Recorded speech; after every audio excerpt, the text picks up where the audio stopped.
They were untouchable. Three women, one mission, global domination. Destiny's Child gave us anthems, attitude, and ambition. But then they vanished. No farewell tour, no big press conference, just silence. So, what really happened to Destiny's Child? Buckle up. Because this is the story they don't teach in music history. The rise before the fall. It started as Girls' Time in Houston, but after years of rejection, heartbreak, and hustle, four girls made it: Beyonce, Kelly, LaTavia, and LeToya. Signed by Columbia Records, managed by Beyonce's father, Mathew Knowles. But soon, the music industry's darkest currency started taking its toll. Fame, ego, control. The silent firing that shocked the industry. In 1999, Destiny's Child was exploding. Bills, Bills, Bills was topping charts.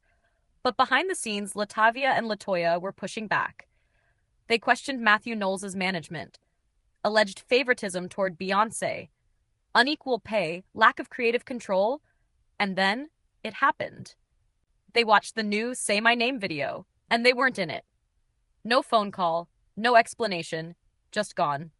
Replaced by Michelle Williams and Farrah Franklin.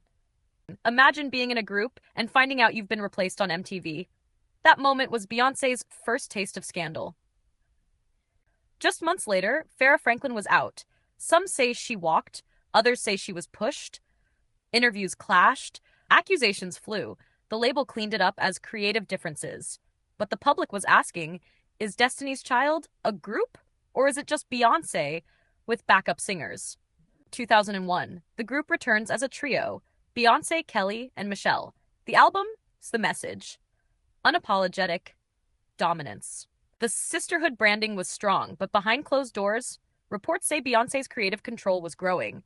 Kelly and Michelle respected her, but the spotlight was clear. She was the chosen one. Was it destiny, or was it by design? Beyoncé goes solo. Crazy in Love drops, and just like that, Beyoncé becomes Beyoncé. The solo success was so massive, it was almost uncomfortable. Kelly and Michelle also released solo albums, but they didn't land the same. Destiny's Child was now just a brand, a backup plan, a shadow. And in 2006, the group quietly announced their disbanding after the Destiny Fulfilled tour. No drama, no beef, just silence. But silence doesn't mean peace. The controversy that never died. To this day, fans debate, did Mathew Knowles create a Beyoncé empire by sacrificing the group?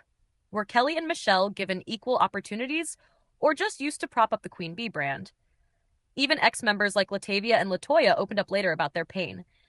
LaTavia once said, "People assumed we were bitter, but we were hurt. We were family." And Beyoncé, she rarely speaks on it. Her silence has become her power, but also her controversy. Mic drop moment. Destiny's Child didn't crash and burn. It evolved into a monarchy. And Beyoncé, she didn't just break out, she ascended. But behind every Beyoncé, there's a group that got left behind. Say her name? We still remember all their names. Destiny wasn't shared. It was taken. The untold story of Destiny's Child.